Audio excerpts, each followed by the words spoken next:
So my name is Adobe Uniwinde. I'm American by birth, but Nigerian by heritage. I had a very privileged childhood. I had a very privileged childhood. My father was a diplomat. My parents traveled a lot. And just outside of the work they did, my parents were very keen that their four children, my three siblings and I, were truly global citizens, and we are. We were all born in the US. We did some primary education in Nigeria. I went to high school in the UK, and then I moved to the US to go to university and started working. I think I've lived or I've visited 6 out of the 7 continents, and I truly consider myself a global citizen. I've spent my entire working career as a communications specialist, mostly doing external communications. The past 14 years specifically working for Shell. I spent 4.5 years in the Netherlands, where I met Rebecca Findley and formed a friendship that I know will last forever. I was doing reputation management for Shell operations in Nigeria, based in the Netherlands.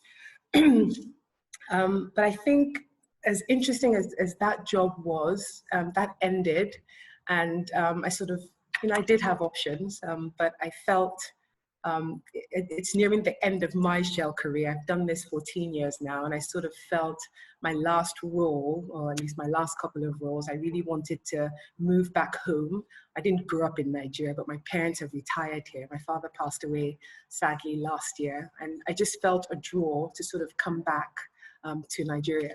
So I moved back in February the 1st, 2020. I moved back. My family of 4 kids and my husband, so we're a family of 6, pretty much scattered across 3 continents. So I was in Nigeria, my husband was in the US with my eldest daughter. I had 3 kids in the UK who'd all come home for Easter, what we thought was just Easter break. So I found myself dealing with 3 kids at home in Lagos, bang in the middle of a pandemic. After an international relocation, I was living first in a hotel, then we moved out of the hotel and put in corporate quarters. My husband was stuck in the US, and then online school started. There was just so much going on at once. But like I always say to my kids, at the end of the day, we are always the lucky ones, we're always the blessed ones. In spite of everything that we were going through, I did recognize that we were indeed blessed. And as I was dealing with my 3 kids at home, my eldest daughter is in her A-level year. She's studying for her A-levels and trying to work online. I have Toby, who Rebecca knows and loves very well, who was in year 6 at the time. He just finished summer break. He's now in year 7. And then my oldest son is in year 10. So I'm dealing with being in Nigeria after having spent 4.5 years abroad, dealing with the pandemic or everything that was going on. And but I didn't feel sorry for myself, because like I said earlier, we are the blessed ones. But what was really interesting to me was, as tough as I had it, and I have a network of friends who I talked to, and I was just trying to find out how people were coping, and people were coping in many different ways. But what I didn't have was the perspective of poor or less privileged people. So I live in a city that's about 20 million people, predominantly poor, I would say. I think out of a city of 20 million, maybe 1% are comfortable, right? And so COVID is real, but the majority of Lagosians at the time didn't really take COVID seriously enough. People sort of went about their business. The elites were stuck in their bubbles. But I just felt, if I'm going through this, I just wondered what less privileged people were doing. So we'll just park that conversation for a couple of minutes, and I'll just tell you how Rebecca has described me as a charity worker, as well as having my Shell career. So how did that start? I was really fortunate. I went to university in the US, and in my 3rd year in college, I was a journalism student. I volunteered to work at an event that then incoming President Clinton and his wife were hosting. My school happened to be the headquarters of Mrs. Clinton's then healthcare reform campaign. And I was always the kid who always volunteered. Whenever they needed someone to do something, I'd always put my hand up because I figured I'd meet interesting people and who knows where it would take me. So I volunteered based on my dean's recommendation. Long story short, I met Mrs. Clinton's press people. They must have liked what I did. I got invited to do an internship at the White House. My one-term internship ended up being a 2-year gig. Unpaid, but the most remarkable experience certainly of my life at the time. So like I always tell my children, you know, volunteering has opened so many doors for me. The picture that Mrs. Finley is showing is my graduation day. My gift from Mrs. Clinton was she gave the commencement speech at my school. She got hundreds of requests that summer. But she gave the commencement speech at George Washington and also received an honorary doctorate. And my gift, or her gift to me, was a photo opportunity at the White House in my favorite room with her, both of us in our caps and gowns. So I don't take this for granted. It was a remarkable experience. It was 2 amazing years of meeting the most incredible people, doing the most incredible things. I was in my early 20s. I started off as an intern in the press office. I'd write drafts of speeches for her, and 70% of my speech, my 21-year-old self, would end up being the speech that she would give. So I was given huge opportunities at a very young age, and I've never taken that for granted. So volunteerism is actually one of my passions because I've lived it, and I know the benefits. I know, the joy you get from helping people, from, especially helping the less privileged or giving people an opportunity and a chance. And in my life, it has always led to bigger things. So I feel like I've come full circle. I turned 50 in October. I've been really blessed with a remarkable career. I think I will be going for early retirement next year after 15 years with Shell. And I felt I wanted to spend my last role or couple of roles in a community where I felt I could really have an impact. So I've lived abroad most of my life, and yeah, there's many of us, Black, Ivy League, private school, educated people, a dime a dozen. But in Nigeria, that means something. That means a lot more. You can literally walk into a place, flip a switch, and change people's lives. And that's sort of how I would like to spend the next phase of my life. And I felt Nigeria was a place that would afford me such an opportunity. So we came back in February, pandemic hit, going back to what I asked you to park. The pandemic hit, and I thought, well, there's got to be something that, I as an individual could do. I live in a place where people expect a lot from government, and the government isn't always as able, willing, or they just, government doesn't do what government is supposed to do. And I just felt, well, we are privileged. We can, on our own, do things. And I thought I identified a community that I was aware of, and I found an opportunity to go and do impactful work there. So I will segue to a 7-minute video that will tell you the story without me waffling on. So we'll watch the video and then we'll have a conversation right after. Thank you, Rebecca. Hopefully you'll all be able to hear it. If not, I will also, if we can put the link in the chat, Adobe, that would be great as well. Thank you, if anyone wants to watch it separately.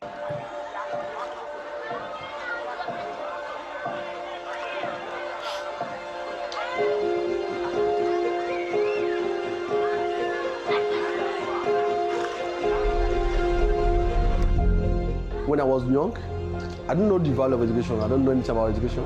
My friends that we grew up together, they were following their dads to fishing, while my parents were forcing me with cane to go to school. And I thought they were doing bad to me by forcing me to go to school. When I finished my secondary school, I sit down myself and think about what can I do? What can I give back to my community? In the year 2009, that was when I started school. And we started with 64 students, but right now we have 218 children in school, and we have 265 children in college. The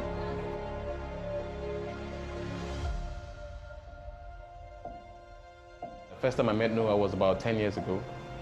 He had set up this school for the children in his community. And 10 years ago, it was a ramshackle, assembly of woods.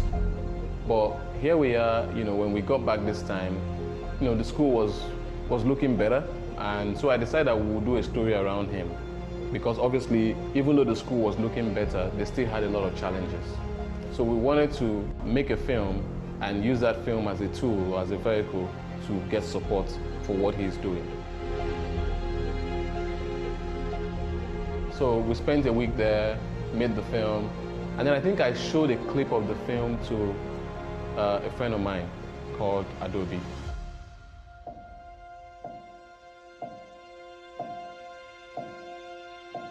I came back to Nigeria at a time when COVID had just hit, and I really felt desperate to do something.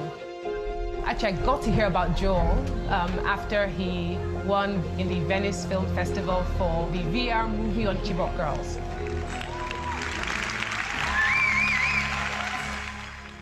I became fascinated by the work he does. And he told me about Makoko and some of the things he was doing with Noah and members of the community. And I thought, well, what could I do that was, I didn't need government, I didn't need an organization. I wanted to do something that I could get up on my own and do something I was in control of. And she said, what would you like to do? I said, well, one of the things that I noticed was that when we were filming there, they had this really big, loud generator. And the kids were screaming at the top of their voices to be heard. And I think that maybe we can do something about the power situation there. And Adobe said to me, it's a done deal.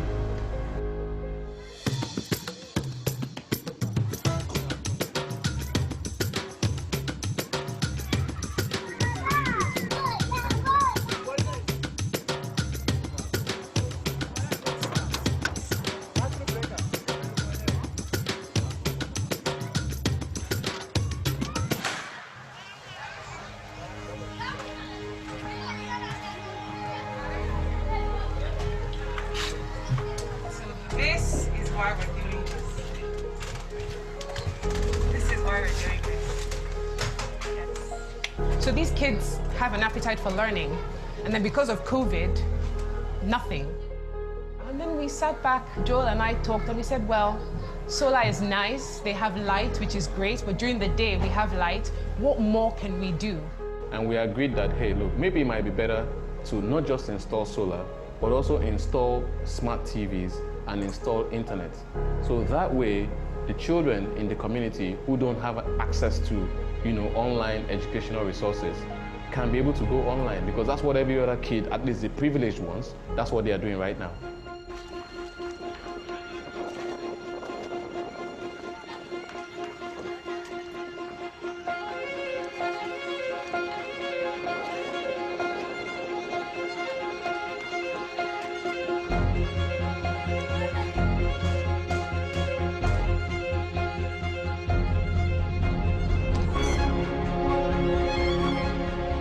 Whilst we were doing that, Noah on his own hand had already made some arrangements and bought some radios, which we're going to be giving out to the kids in senior primary so that they could listen to radio programs.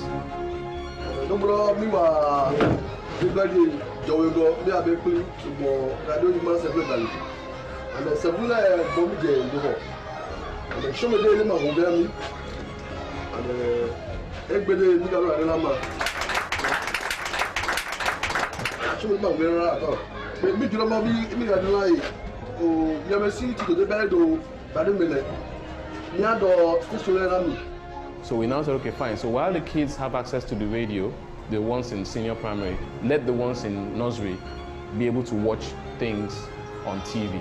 And really that's how the whole project just came together.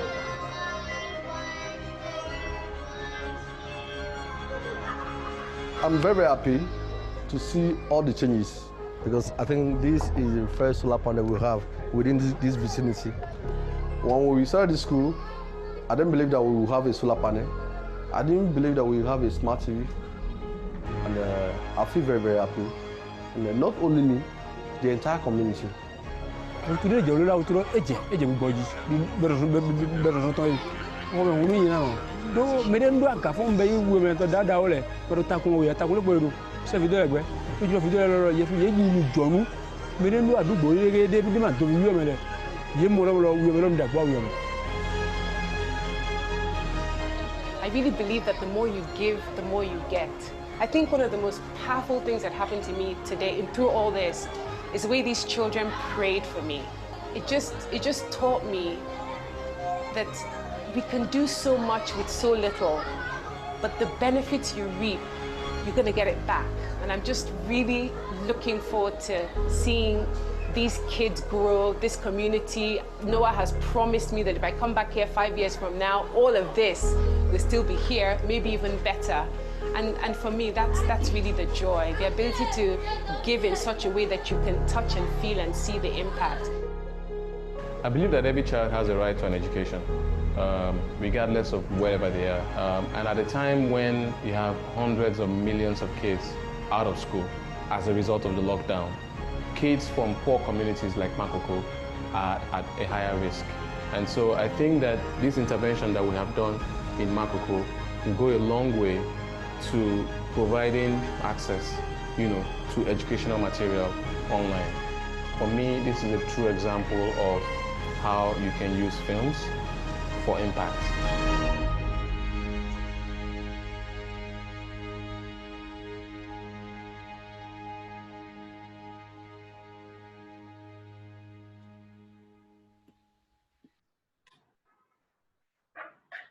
Thank you, Becca.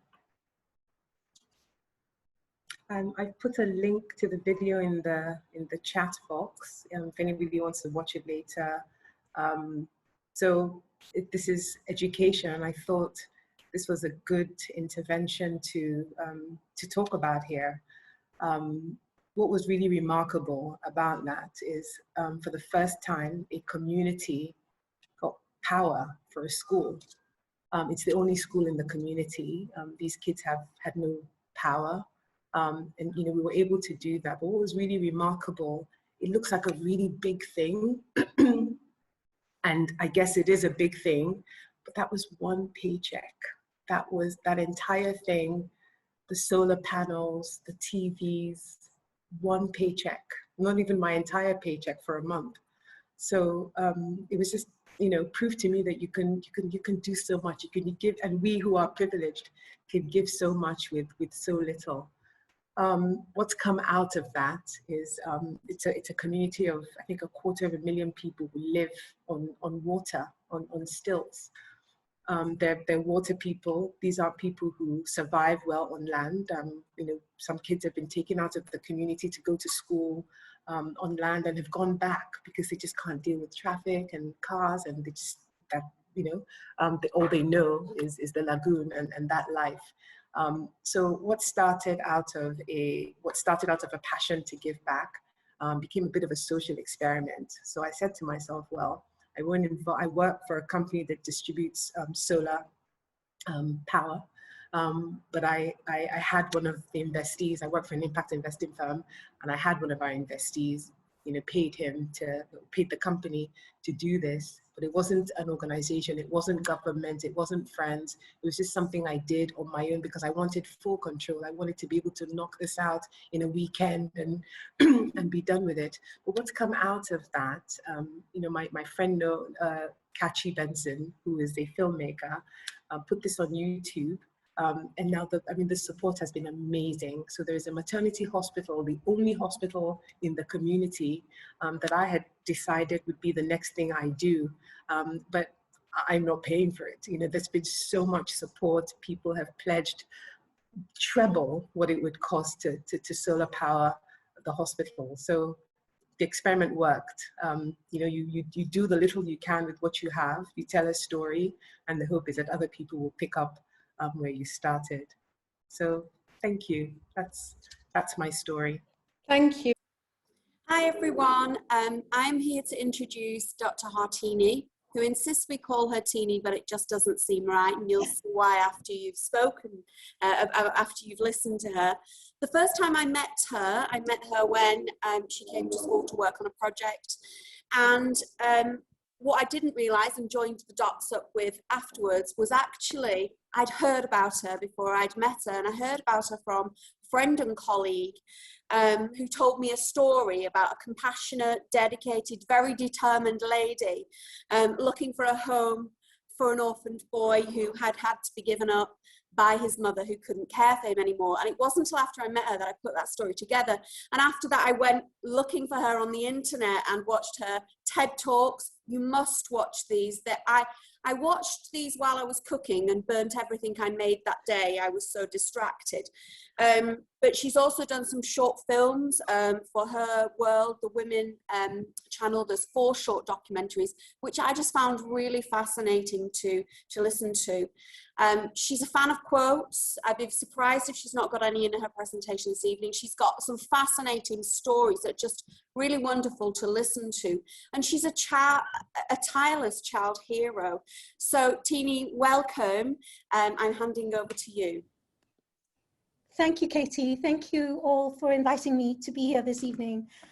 I'm actually wanting to turn around and just like say, that's it. You know, I thought Adobe's presentation was just so fantastic and so inspiring. And please, can we bring her over here as well?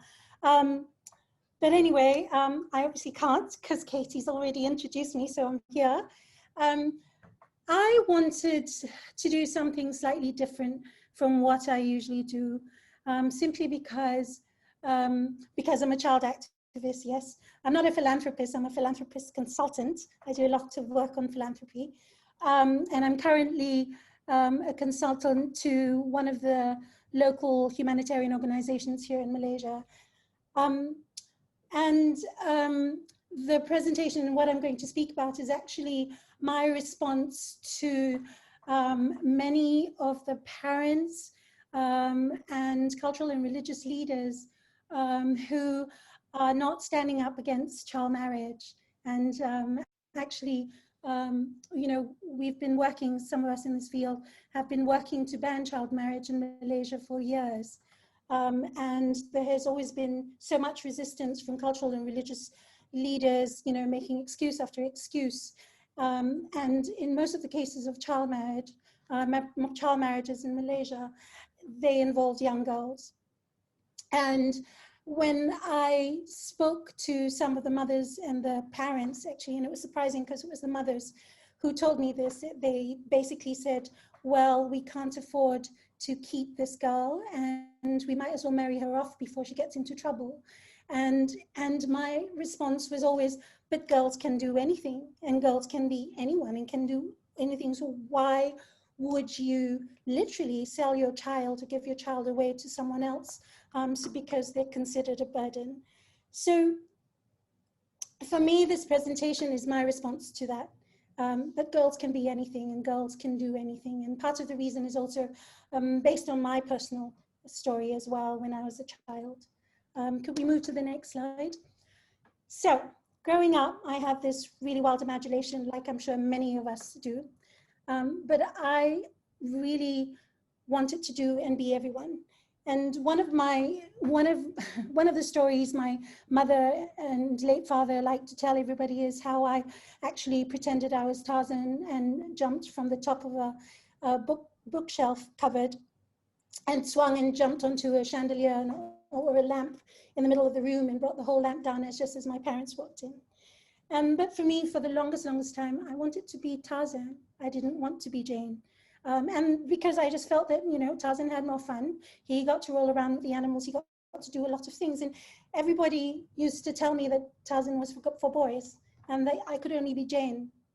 And it bothered me a lot because, you know, so many times in role playing, I wanted to be Tarzan and they're like, no, it's a boy's role. And I just thought, no, I want to be Tarzan. And so I decided that since nobody wanted to, wasn't going to allow me to be Tarzan, I was going to be Tarzan on my own. So I used to go off and play be Tarzan, and the story of me pulling the lamp down from the ceiling was my encounter with and role-playing in this role. Next slide. But I tell this story because, as many of us know, there is a tendency in many countries, not just Malaysia, to push and insist that girls conform to certain gender stereotypes and boys conform to certain stereotypes. And it's very much a challenge, especially in this part of the world as well. I think at a young age, you know, we're told what to act, how to say, what colors you can wear, what colors you can't wear.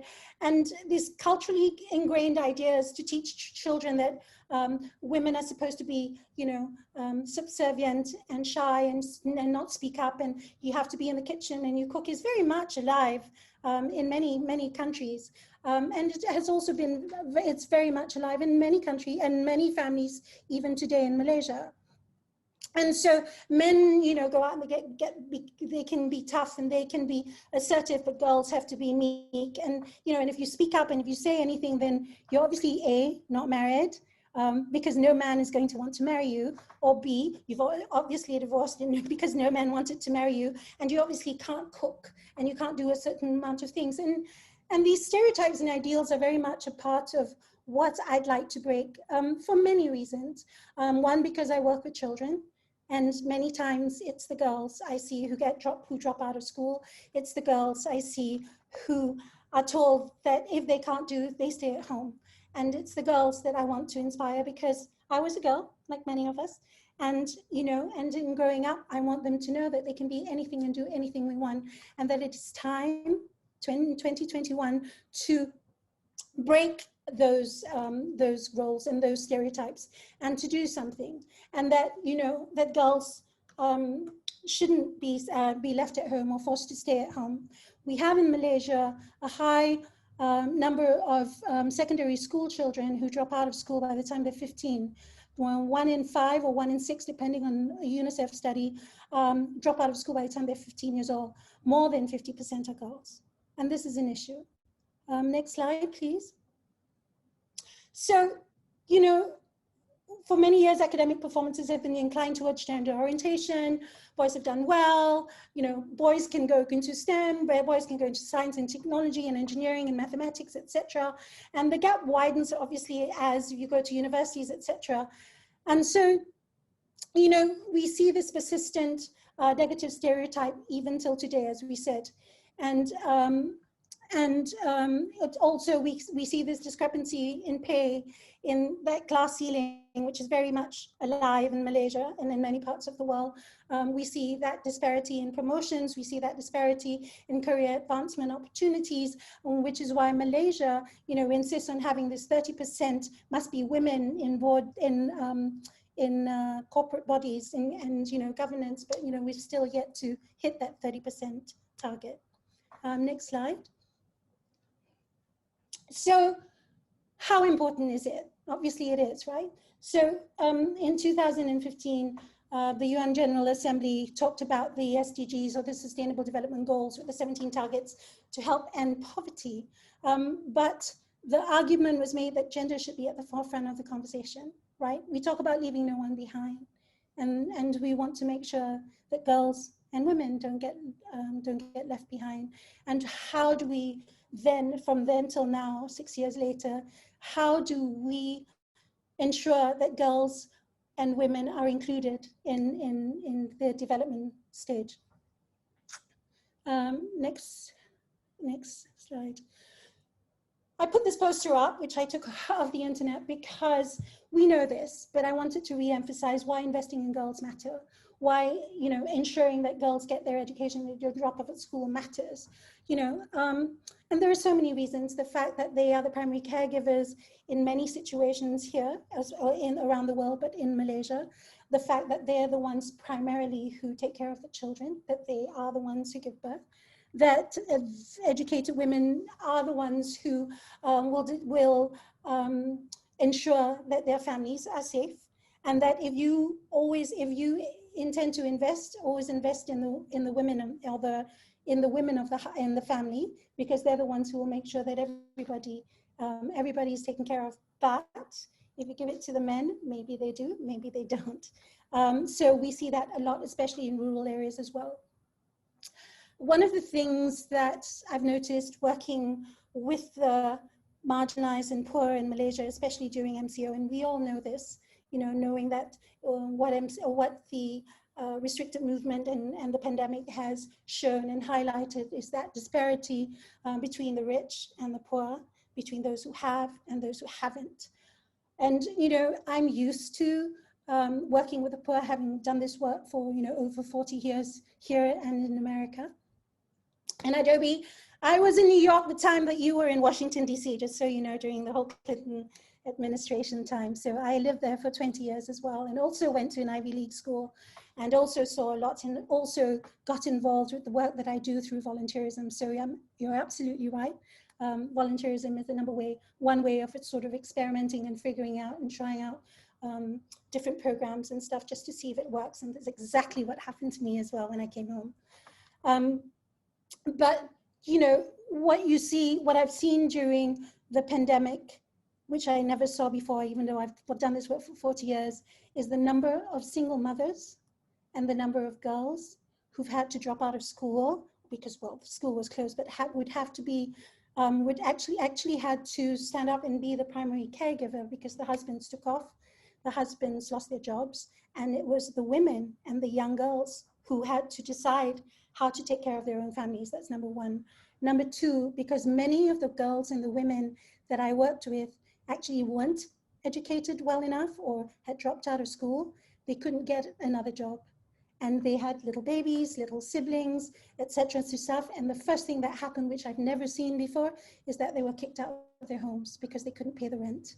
So literally from last year, March, till now, which is almost a year, almost every week, I get cases of mothers and young girls, primary caregivers, where the men have left or the men have disappeared or there was never a man in the picture, having to figure out how to back pay their rent, how to find a job, and how to take care of their children. Whereas if we had provided skills to these women, they would have had more options and more choices to make better decisions, number one, and they would have had, they needed to figure out how to form support services within the community, within the neighborhoods themselves, to be able to help one another. So that's basically what me and my friends are trying to do now, trying to figure out ways to support these young girls and mothers, trying to make sure that they get the life skills that they do through Zoom calls and Google Meets for right now. But when the restricted movement is lifted, we plan to go down to Kelantan and Terengganu, which are the places where most of these women and girls are, which are different states in Malaysia, to try to figure out how to invest whatever it is, resources we need to ensure that they can not only pull themselves out of poverty, but be able to support and sustain and be more resilient. Next slide. So why do we bother, right? Well, we bother because of what I said, because investing in women's education and health, maternity health is another issue, and paying to them pays big dividends, right? We know this. We know that gender equity is far from the global norm for now. We know that in low-income countries, fewer girls than boys are in school. We said that. We say that we know that India spends less on women's health than on men's across. Even in Malaysia, that happens. Globally, women have fewer opportunities. We know that. Only half of working women are in formal labor force compared with 3/4 of working age men. In Malaysia, the informal economy is just as strong as the formal economy. But all these women and all these people are most of them have daily wages, if we are not weekly wages. So when the pandemic hit, everybody lost their jobs. Next. So again, why it matters, because of the gender gap, because closing the gender gap would mean that wealth is more evenly distributed. We know that, I'm sorry, but it's true, women are more careful with the money most of the time than men are. Women tend to benefit more equally from the value they contribute to their communities and the countries. It will give women the capacity to invest more in the health, education, and the well-being of their children. We know this, I see this every day. Just to know, I get about 30 to 50 pleas for food aid every day now during the pandemic, 30 to 50.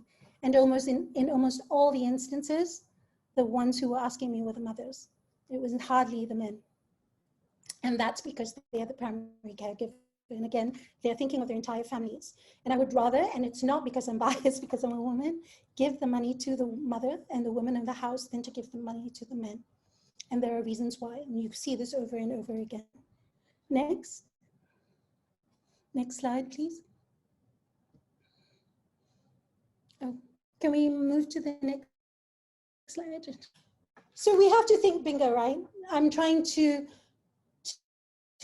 with my friends, combat child marriage. I'm trying to, with my friends, pull women who are marginalized and in extreme poverty out by allowing them to get life skills. We know that most of these women, even in Malaysia, have no bank accounts. They have never had a bank account, or their bank account has been stagnant, or their husbands or boyfriends have taken their ATM cards, so they don't have any bank accounts. But just to make things, just to clear things up, over 1 billion women do not have access to a bank account. Some 43 million women do not have access to a health facility to live with their babies.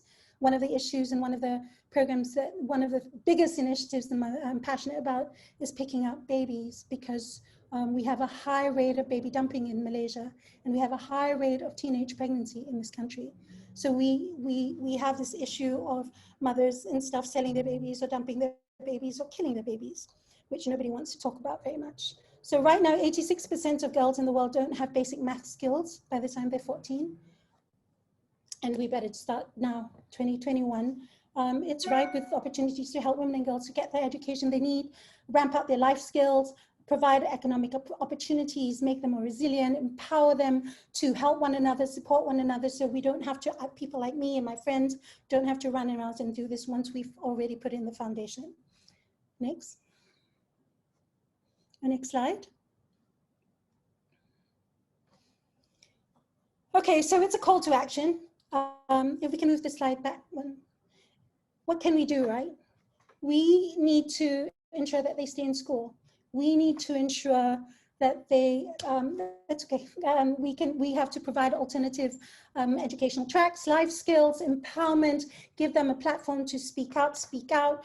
We need to facilitate girls' development and enhance their ability to make better choices. The work that I do here in Chowkit in Kuala Lumpur, that's the whole point of ensuring that we do case management, that we look at all the different needs of a child. It's to ensure that, you know, these children, these girls, these boys get the maximum amount of skills that we can provide, and a maximum amount of information and knowledge, so they can make the best choices in life and so they can pull themselves out.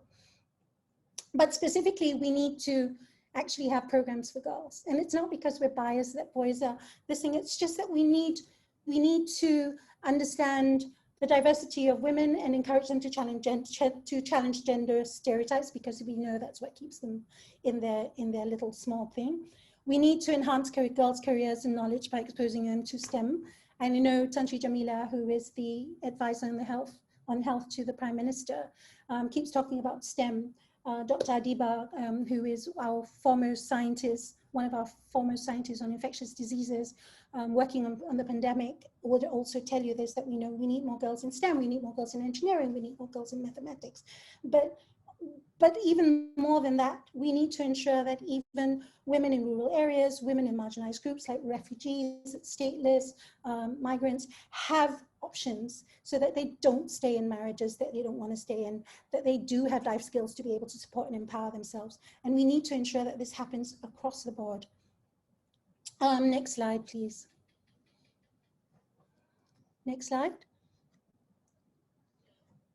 So this is just more information about why we need to invest in girls. Sorry, I can share the slides with you. You know, we can learn so much from girls and women.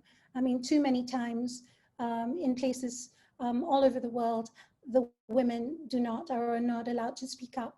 And there's so much that we can do if women have a bigger role in the development world. Who knows better about families than the mothers? Who knows better about taking care of their children than the mothers? Who knows what is needed in a community except the women? The men too, but the women more. We need to be able to activate youth, the girls, as learners, as dreamers, as innovators.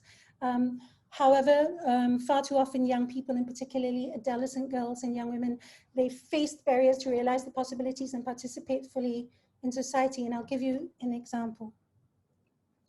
I was at a ministry talk, and most of the audience were young girls from universities talking about career paths. And at that time, in a different life, I was the CEO of one of the foundations. And so, you know, we were talking about career paths for young people, young ladies. And then one of the girls raises her hand. I mean, they were university students. They're not educated. They were university students. Raised her hands and says, but what if you don't have a boyfriend and you can't get married? And what if you're not a doctor or a lawyer, but you're a mass communication major?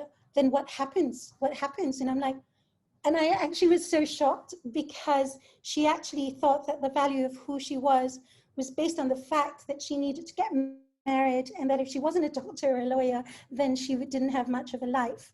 And what struck me was that everybody, almost everyone, and you looked out at the audience, almost everyone in the audience was nodding their head and agreeing with her.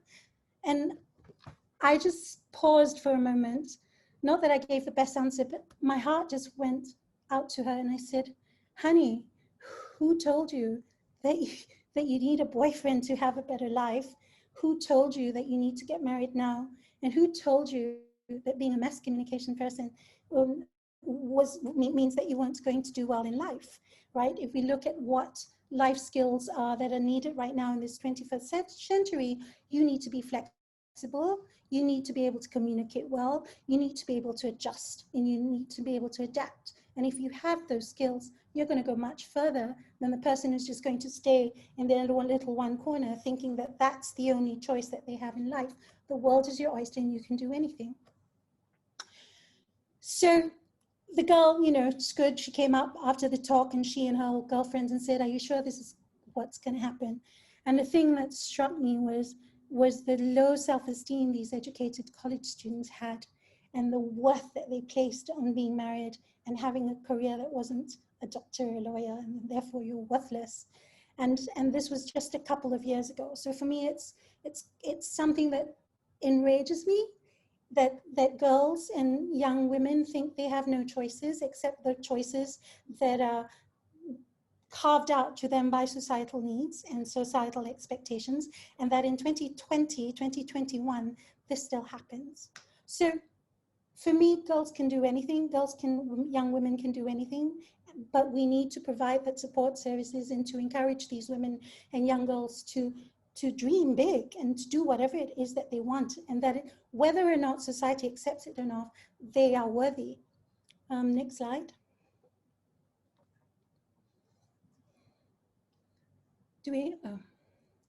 So we need to re-examine and re-look. Oh, can we go back to the previous slide, please? The previous slide, sorry. So we need to transform and re-look at the way the development community looks at women and girls. I think the world has much to gain from activation. It's okay. We understand, it's okay. We need to invest in women and girls. That's basically it. We need to focus on them, their needs, their opportunities. We need to ensure that there's a more level playing field and a more level playing, equal path, career-wise or otherwise, for women. And we need women and girls to know that there are much more choices out there than the ones dictated by society. So with that, it's okay. Thank you very much. And I'm really open to questions later when you say so. Yeah, we need to leave no one behind. Thank you very much. Good evening, everybody. I would like to introduce our final speaker of Females in February. She is Susanna, who is a fabulous music educator. I met her through the Young Choral Academy, which she has done fantastic leadership work and development there. She is a vice president for the International Kodai Society and the Malaysian Music Association. So she is a fantastic music educator and somebody who is a champion for female leaders. Okay, welcome to our hypothetical stage, Susanna. Yay! Hello, thank you, Maddy. Yeah, okay, let's start my session with singing a song so we all can move together. Yay! It will be great if I can see your face, if you can share video, then I know that you are with me, okay? Great. So I'm going to sing the song a few times, try to catch the words and sing along with me. It doesn't matter what word you're singing, whether you're in pitch or off pitch, I can't hear you. So sing your heart out. This song is called All Round the Brickyard. All round the brickyard, remember me. I'm going to step it, step it, step it, and remember me. All round the brickyard, remember me. I'm going to step it, step it, step it, and remember me. You have the word step it, step it, step it. That means we have to step on our feet, yeah? And well, you can imitate the movement, or you want to stand up and move it, go ahead. Now, this is a section where we can change the action. So I'm going to change the words on that line and you follow me with the movement. So it would be great if I can see you, if you can share your screen. I always tell my student, I can't see you, I can't see you. This is our normal sentence now, yeah, since the pandemic start. Okay, great, let's try. Already go all around the brickyard. Remember me, I'm going to step it, step it, step it, and remember me. All round the brickyard, remember me, I'm going to click it, click it, click it, and remember me. All round the brickyard, remember me, I'm going to tap it, tap it, tap it, and remember me. All round the brickyard, remember me, I'm going to row it, row it, row it, and remember me. Hey, well done everyone, good job. I hope that you're feeling much better now, yeah, because we have been hearing two fantastic speakers, and in my mind I was thinking a lot of, wow, they are fantastic, you know, what can I do, you know, to contribute to the community. So thank you for coming to our session tonight, and I'm going to share with you the undervalue of music education. First of all, a short introduction about myself.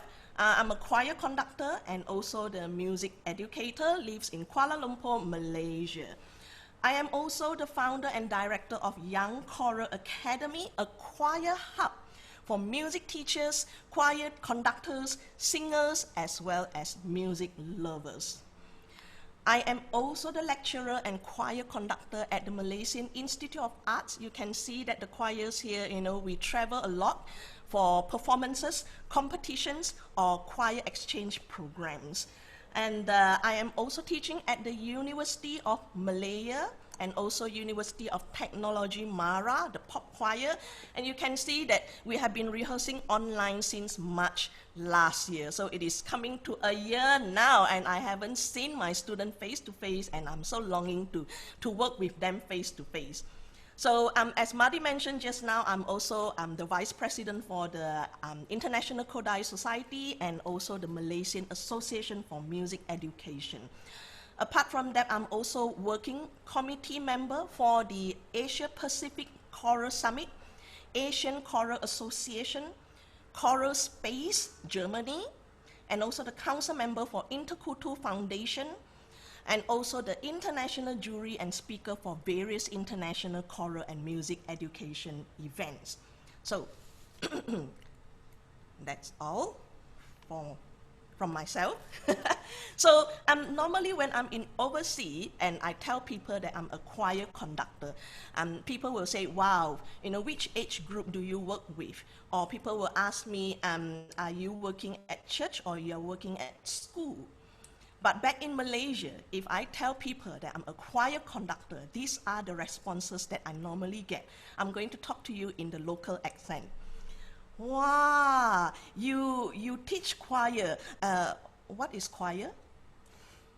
Yeah, or they will say that, oh, you teach choir, so what do you do during weekdays? Oh, okay. Or they will say, oh, you teach music. Do you teach piano? Wow, you teach singing. Or do you send your students to join the Astro singing competition? Wow, you must be a good singer. Sing a song for us. Or they will say that, oh, you are the one that fling your arms in front of a group of students singing, ooh, ooh, ooh. So these are all the responses that I normally get from the locals.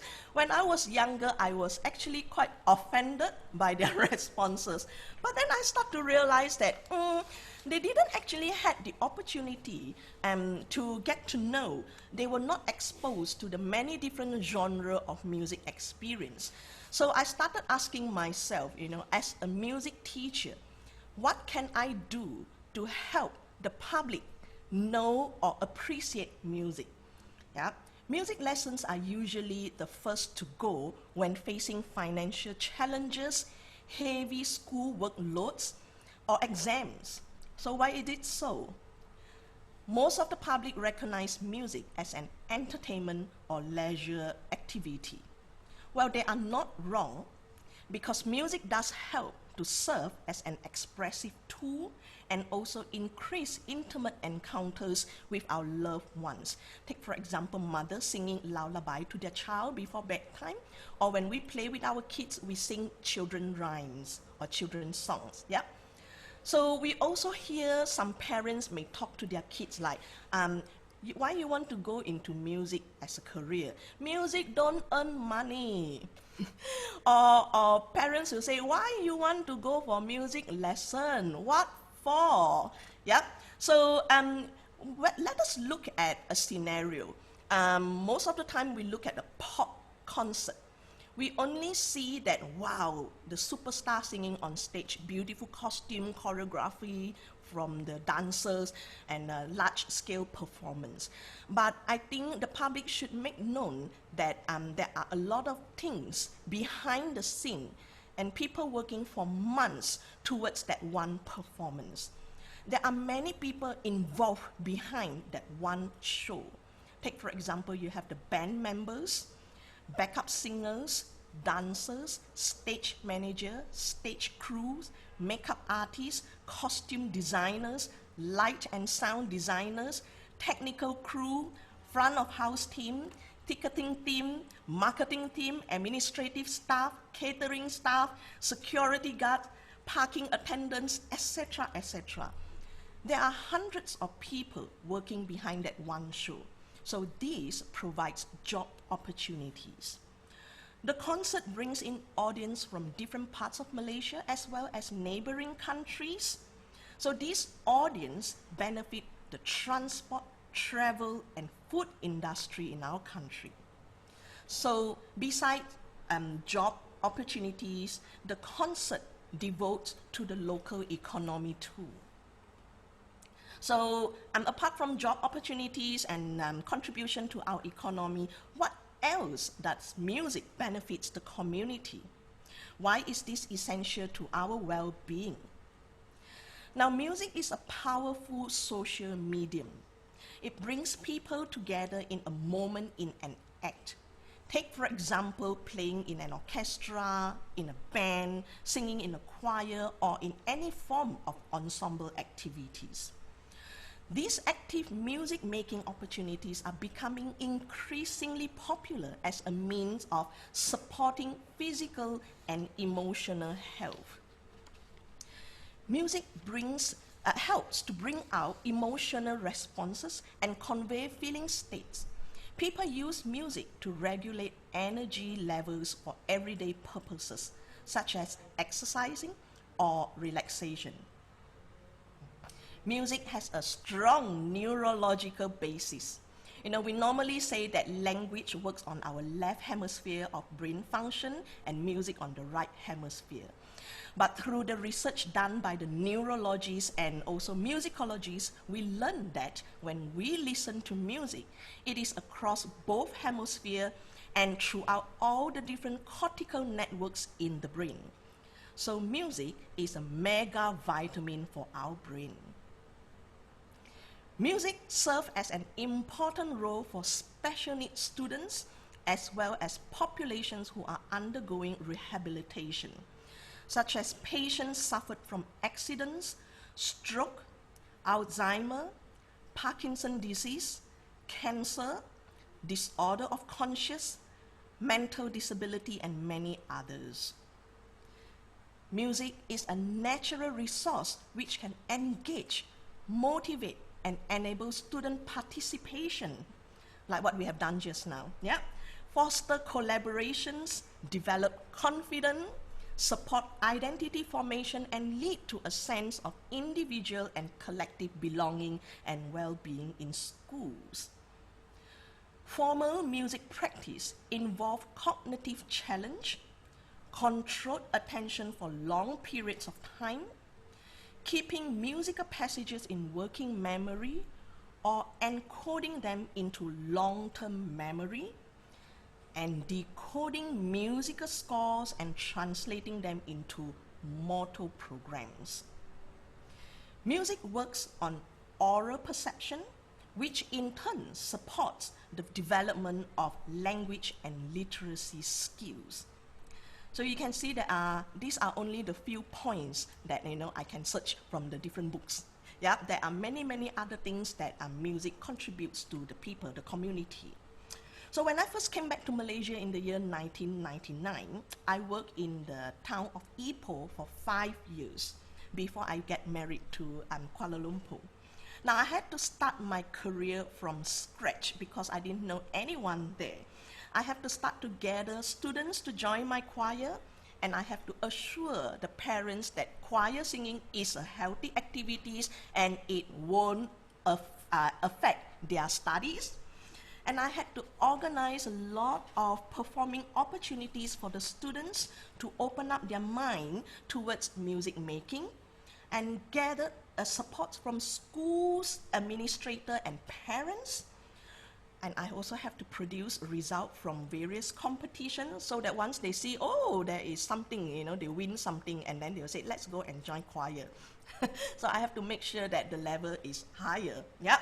And I had to introduce a wider genre of choral music to the students, as well as implemented awareness on healthy singing technique, conducting techniques, musicianship, and performance etiquette. So I have to make sure that my students have a healthy competitive mindset. I don't want them to become too result-oriented. That is focused too much on the outcome rather than the process.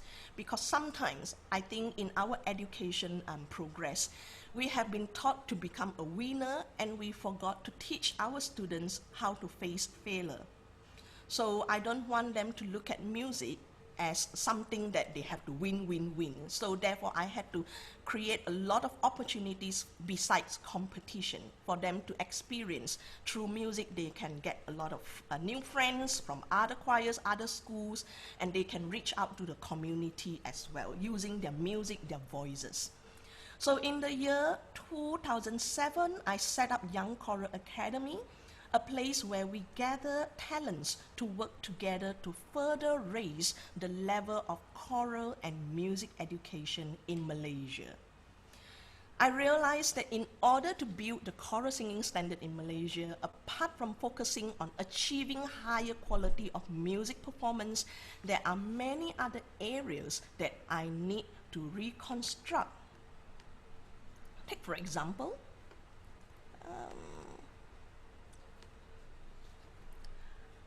working closely with music teachers to develop better pedagogical skills. It's very important for teachers to work together. I often say to my students as well as my colleagues, we can't work on our own. We have to work with other teachers. We have to come together to support each other, share teaching ideas.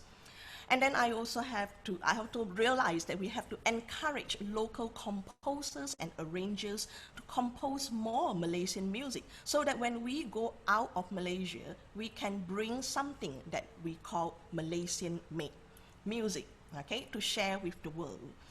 And we also work with ethnomusicologists to learn our musical heritage. It is very important for us to know our root before we go out to learn the Western art. So last year, we had our pandemic. So before that, we actually had our monthly Kodai hangout. We gather teachers. This is a free session to come and share ideas together. And last year, because of the pandemic, we managed to turn our monthly Kodai hangout into weekly, you know, and we actually managed to gather music teachers from around the world to share teaching ideas to support each other.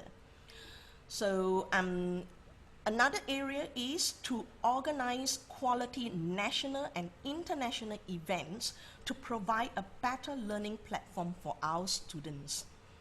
Yeah, they need to see the world because often it is very expensive for us to bring our students to overseas. So why don't we bring the world to Malaysia? And so these are some of the events that we have done. And another area that is to work with working staff, yeah, that is to establish a discipline and professional event management team. If we want to organize an international event, we will have to up our working etiquette.